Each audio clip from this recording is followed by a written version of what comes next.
ఇట్లా క్రైస్తవ రెస్ట్ తీసుకున్న ప్లేస్ వేరు, వీళ్ళు చూపించిన ప్లేస్ వేరు. ఇప్పుడు ఈ కథలన్నీ అయిపోయాయి తల్లి. CCTV ఫుటేజ్ కొన్ని చూపించారు. ఆయన కాళ్ళు 6 అడుగులు ఉండడమ్మా, ఆయన 5 అడుగుల 8 అంగుళాలు ఎంత ఉంటాడు. రాయల్ ఎన్ఫీల్డ్ బండి మీద కాళ్ళు అందవు. కాళ్ళు ఆపాలి అని అనుకుంటే ఇలా పెట్టాలి, కాళ్ళు 2 కాళ్ళు నేల మీద ఆడడానికి. కానీ కొవ్వూరు పోలీస్ స్టేషన్ దగ్గర, కొవ్వూరు ఏమంటారు దాన్ని, టోల్ గేట్ దగ్గర 2 కాళ్ళు ఇలా పెడితే కాళ్ళు ఇంకా వంగి ఇలా ఉన్నాయి, ఇలా పెట్టుకుంటూ వెళ్ళిపోతున్నాడు చక్కగా 2 కాళ్ళు పెట్టుకొని. ఆ వ్యక్తి ఎవరు అని అడుగుతున్నాం. ఆయన ఈయన ఒకటేనా? ఆయన ఈయన ఒకటేనా? ఇక్కడ కాళ్ళే అందుకే ఇబ్బంది పడుతున్నాడు, అక్కడ 2 కాళ్ళు మోకాళ్ళు ఇంకా వంగున్నాయి, స్థలం ఎక్కువై. ఆ పర్సనాలిటీకి సంబంధం అనుమానం, అనుమానమే. మీరు క్లారిఫికేషన్ చేయాలిగా. కేసులు పెడతారా అడిగితే? కేసులు పెడతారా అడిగితే? మీరన్నది కూడా నిజమే. ఇప్పుడు అంటే మరి తన ఫోన్ నుంచే, తన ట్రాన్స్లేషన్ నుంచే వైన్ షాప్ దగ్గర కూడా అమ్మా 2 ఫోన్లు యూజ్ చేశాడు అక్కడ ఒక వ్యక్తి. ఒక ఫోన్ చూస్తున్నాడు, ఇంకొక ఫోన్ తో ట్రాన్సాక్షన్ చేస్తున్నాడు. ఆ 2వ ఫోన్ ఎవరిది? ప్రవీణ్ అన్నకి 2 ఫోన్లు ఉన్నాయా? మరి నాకు తెలియదు, పోలీసులే చెప్పాలి. ఇప్పుడు ఇంత జరుగుతూ ఉంటే, అంత పెద్ద పాస్టర్ కదా, మరి 2 ఫోన్లు యూజ్ చేయాలి అమ్మా. ఇంత జరుగుతూ ఉంటే, ఇంత పరిస్థితి అంతా అల్లకల్లోలం అవుతా ఉంటే, ఏ క్రైస్తవుడైనా ఒక టీ షాప్ నన్నా బాలగొట్టాడా? రోడ్డు మీద టైర్లు గాలి చేశారా? పెట్రోల్ బంకులకి నిప్పు పెట్టారా? బస్సులకి ఏమన్నా ఆటంకం కలిగించారా? రవాణా సదుపాయాలను ఏమన్నా ఆపేశారా? అసెంబ్లీని ఏమన్నా ముట్టడించారా? రాళ్ళు ఉంది కదా ఇది అనుమానం. నేను పోలీసుల్ని సూటిగా అడుగుతున్నామా. ఇప్పుడు నాకున్న అనుమానం గురించి అడిగితే నా మీద కేసు అంటున్నారు. మరి మీరు డైరెక్ట్ గా అది యాక్సిడెంట్ అని చెప్పి కేసు క్లోజ్ చేయొచ్చుగా. అనుమానాస్పద మృతి అని ఎందుకు పెట్టారు మీరు? అనుమానాస్పద మృతి అని పెట్టి ఇప్పుడు సాధారణ అంటే ప్రమాదకరంగా జరిగింది మరణం అని చెప్పేసి పోలీసులు చెప్తున్నారు. ఇప్పుడు నేను ఏమంటున్నానంటే అమ్మా, మీరు FIR ఫైల్ చేసేటప్పుడు ఏమైనా FIR ఫైల్ చేశారు? అనుమానాస్పద మృతి అన్నారు. అనుమానాలు ఉన్నాయని మీరే FIR లో రాశారు కదా. ఆ అనుమానాలే మేము చెప్తా ఉన్నాం. నీ దగ్గర ఆధారాలు ఉంటే పట్టురా అంటే నేనా పోలీస్ ఆఫీసర్ని నువ్వా? అంటే ఇప్పుడు పోలీసులు అదే చెప్తున్నారు. అందుకే ఆ అనుమానాల మీదే మేము మొత్తం కూడా ఇన్వెస్టిగేషన్ చేశాము.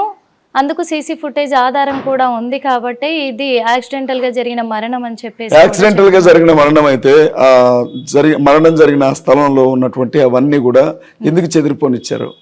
పోస్ట్ మార్టం రిపోర్ట్ గురించి మీతో చెప్పాలి మా. కొన్ని విషయాలు కూడా మీరు వినాలి.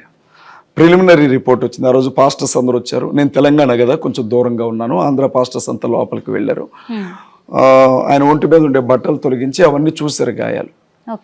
కుడి భుజం మీదో ఎడం భుజం మీదో ఒక రాడ్డుతో కొట్టినట్లుగా మచ్చ, రాడ్ ఏదో దెబ్బ తగిలినట్లుగా, చేతికిను కాలు దగ్గర కొంచెం డోక్కుపోయినట్లుగా, తొడ దగ్గర సైలెన్సర్ పడితే కాలిన ఒక 6-7 అంగుళాలు కాలిపోయినట్లుగా ఉంది అని చెప్పారు. ఇప్పుడు నేను ఇక్కడ కూర్చున్నానమ్మా, మళ్ళీ కామన్ సెన్సే, హేళన చేయొద్దు దయచేసి. ఏదన్నా ఒక నిప్పు కట్టి తీసుకొచ్చి ఇక్కడ పెట్టామనుకో అమ్మా, నా చేయి కాలుతుంది. కాలడానికి ముందు ఏం కాలుతుంది? చర్మం కాలుతుంది, షర్ట్ కాలుతుంది కదా. వేసిన ప్యాంట్ వేసినట్లే ఉంది, చిన్న మచ్చ కూడా లేదు ప్యాంట్ మీద. ప్యాంట్ లోపల చర్మం కాలిద్ది. ఎట్లా సాధ్యం అమ్మా? నాకు తెలియక అడుగుతాను, ఎట్లా సాధ్యం అది? కింద పడ్డప్పుడు మోకాళ్ళు కొట్టుకుపోలా, షర్ట్ కింద దెబ్బ లేదు, ప్యాంట్ కింద దెబ్బ లేదు. అది ఎట్లా లోపల ప్యాంట్ పైన కాలకుండా లోపల ఎట్లా కాలింది అనేది అనుమానం. మేమేం నమ్ముతున్నామంటే అమ్మా, ఎవరో ప్రణాళికాబద్ధంగానే ఆ మనిషిని, బెల్ట్ లేదు ఆ మనిషికి, ఫొటోస్ లో చూసాం. డెడ్ బాడీని తీసుకొచ్చేటప్పుడు ప్యాంట్ కి బెల్ట్ ఉండాలి, బెల్ట్ లేదు. ఆ బెల్ట్ ఏమైపోయింది?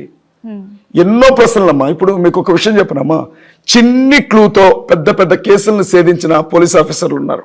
మేము ఇన్ని క్లూలు ఇస్తున్నాం, ఇన్ని విషయాలు చెప్తున్నాం. అసలు ఇవేవీ లెక్కలోకి తీసుకోకుండా మందు తాగిండు యాక్సిడెంట్ అయింది, మందు తాగిండు యాక్సిడెంట్ అయింది అని వినండి అమ్మా. నిన్న నుంచి ఒకటే గోలమ్మా, మీ మీడియా చల్లకుండా మీరు బాగుండాలమ్మా. CCTV ఫుటేజ్లు బయట పెట్టేశారు. SP బయట పెట్టలా, IG బయట పెట్టలా, టీవీ ఛానల్స్ CCTV ఫుటేజ్లు బయట పెట్టేసి లిక్కర్ షాప్ లో మందు కొంటున్నాడు అని. ఎంత అమ్మ, ఒక మనిషిని చంపటం కంటే కూడా అతని వ్యక్తిత్వాన్ని చంపటం చాలా దారుణం అమ్మా. క్యారెక్టర్ని అలా నాశనం చేయకూడదమ్మా. రోజంతా టెలికాస్ట్ చేశారు, తాగుబోతు తాగుబోతు తాగుబోతు అన్నారు. మీకు తెలుసా, క్రైస్తవుల గుండెలు ఆగిపోతున్నాయి అలా మాట్లాడుతుంటే. త్రాగుబోతులకు పరలోక రాజ్యంలో ప్రవేశం లేదని దేవుని వాక్యం చెప్తుంది. తాగొద్దు అని ఆయన వర్తమానాలు ఇచ్చిన వ్యక్తి. అలాంటి వ్యక్తిని అలా క్రియేట్ చేసి చెప్తుంటే నేను అడిగాను, పోలీస్ డిపార్ట్మెంట్కి 5 ప్రశ్నలు అని నేను ఒక వీడియో రిలీజ్ చేశాను. అందులో నేను, సార్ మీడియా ఛానల్స్లో ప్రవీణ్ పగడాల గారు మందు తాగారని చూపెడుతున్నారు, కొన్నారు అని చూపెడుతున్నారు. ఈ సీసీటీవీ ఫుటేజ్లన్నీ కలెక్ట్ చేసింది మీరు. 15 గంటల ఫుటేజ్ మీ దగ్గర ఉంది. 300 సీసీటీవీ దగ్గర నుంచి తీసుకున్నారు. 5 బృందాలు తిరిగారు. ఇది రిలీజ్ చేస్తే ఎవరు చేయాలి సార్? దర్యాప్తు అధికారులు మీరు చేయాలి.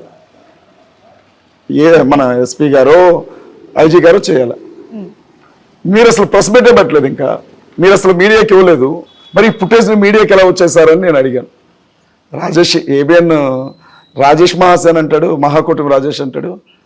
సరే, తన గురించి టాపిక్ వచ్చినప్పుడు మాట్లాడదాం. ఇవన్నీ కూడా పోలీసులే లీకులు ఇచ్చారని మాట్లాడాడు కదా, మీడియా గురించి అన్నారు కదా. వినండి, నన్ను ఒక మాట నన్ను చెప్పనే ఉండి, మీడియాకి పోలీసులే లీకులు ఇచ్చారు, వాళ్ళ సోర్స్ వాళ్ళకుంటుంది అని అన్నారు. నేనేమన్నానంటే, నిన్న ఐజీ గారు స్టేట్మెంట్ ఇచ్చారు. ఏమని?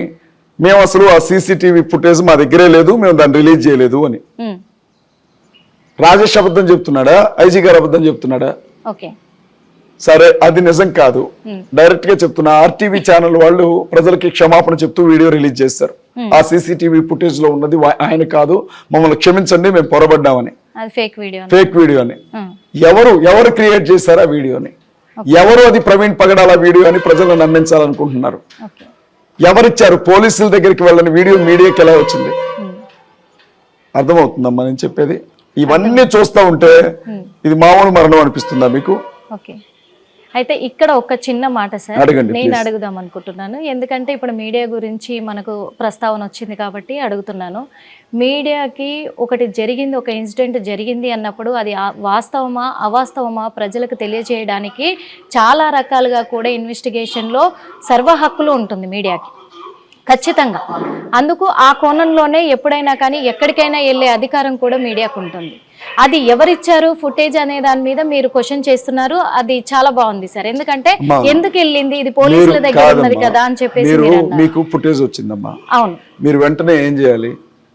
దేశం మొత్తం సంచలనం కలిగించిన కేసు కదా, దీని వెనక కొన్ని కోట్ల మంది క్రైస్తవుల మనోభావాలు ఉన్నాయి కదా. మీరు ఎస్పీనో ఐజీకో అది పంపించి ఇది నిజమేనా కాదా అని మీరు కన్ఫర్మ్ చేసుకొని టెలికాస్ట్ చేస్తే ఏ ఇబ్బంది లేదు. ఇంకొక విషయం, అలా చేయాలి. అది ఇచ్చేది కూడా ఎవరి దగ్గర ఉంటది సీసీ ఫుటేజ్? పోలీస్ డిపార్ట్మెంట్ వాళ్ళ దగ్గరే. మేము ఇవ్వలేదు అని ఆయన చెప్తున్నాడు. అది రాకుండా ఇప్పుడు ఒక మీడియా వ్యక్తి అనే పర్సన్ వెళ్ళి కలిసేది ఫస్ట్ వాళ్ళని కలుస్తారు కదా సార్. వాళ్ళ దగ్గర నుంచే అన్ని ఆధారాలు సేకరించిన తర్వాతే మేము పబ్లిష్ చేస్తాం. అయితే అసలు ఆ వీడియో ఫుటేజ్ మా దగ్గర లేదు, మా దగ్గరికి రాకుండా మీ దగ్గరికి ఎట్లా వచ్చింది అని నోటీసులు పంపించారు. క్షమాపణ చెప్పాల్సిన అవసరం వచ్చింది కదా. ఇప్పుడు మీరు మీడియా తల్లి, సూపర్, 4th ఎస్టేట్ బ్యూరో, నేను కాదన్నాం.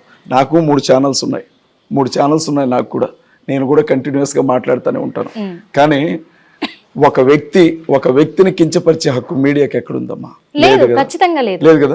ఈ రోజు ఒక రోజంతా మీరు అతను తాగుబోతూ బ్రేకింగ్ న్యూస్ చూస్తున్నాం, బ్రేకింగ్ న్యూస్ అనుకుంటే జనాల మైండ్ లోకి ఎక్కించి చివరిన ఒక 10 సెకండ్లు video పెడతారమ్మా.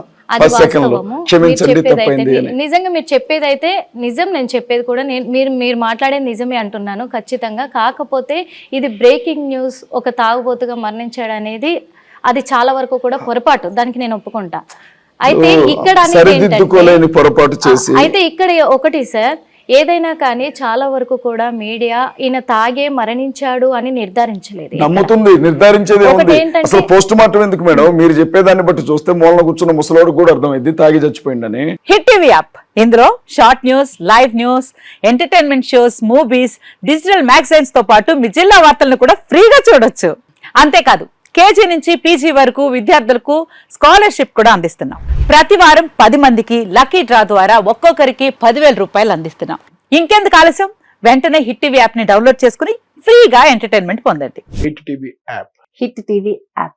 Please download hit TV app. Hit TV app ని ఫ్రీగా డౌన్లోడ్ చేసుకుని ఎంజాయ్ చేయండి. మీకు నచ్చిన ఎంటర్టైన్మెంట్ కోసం హిట్ టీవీ యాప్ ని ఫ్రీగా డౌన్లోడ్ చేసుకుని ఎంజాయ్ చేయండి. హిట్ టీవీ యాప్ ని డౌన్లోడ్ చేసుకుని ఆస్వాదించండి, ఆశీర్వదించండి. ఇంతమంది సెలబ్రిటీలు హిట్ టీవీ యాప్ ని డౌన్లోడ్ చేసుకోండి అని చెప్తున్నారంటే ఎంత మంచి యాప్ ఆలోచించండి.